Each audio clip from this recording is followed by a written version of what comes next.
Gipaabot pa resulta niya pagsusi sa dakong liki nga mitumaw sa bukirang bahin sa Barangay Buhisan. Gisugda na ang proseso sa pagplano kalabot sa mga munupyo nga direktang maapektuhan ini. Ani ang report ni Nico Serino. Gisugda na sa dakbayan sa Sugbo ang paghanay og mga lakang alang sa pipila ka mga residente sa Barangay Buhisan.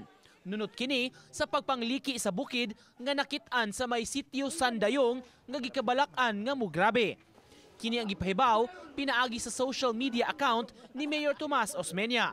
Nag-alayon ang syudad ug barangay sa posibleng nga relocation site alang sa mga residente. Sa survey sa barangay, gibanabanang moabot sa 30 ka mga balay ang haduol gyud sa mga crack. Maugin ni sila yung mga direct hit kung yung kasog na mahitabo nga dako nga landslide kay 90 degrees manggod ang ato ang bukid ga umbaw nila ba niya anytime nga mo collapse to mapiligro gyud ang ilang mga property or ilang kinabuhi.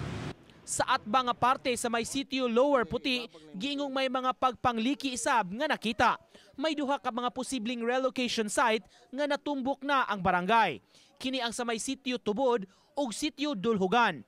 Nagpaabot pa hinuon ang Barangay Buhisan ug City Hall sa report sa Mines and Geosciences Bureau o MGB kabahin sa mga pagpangliki sa yuta sa maong dapit.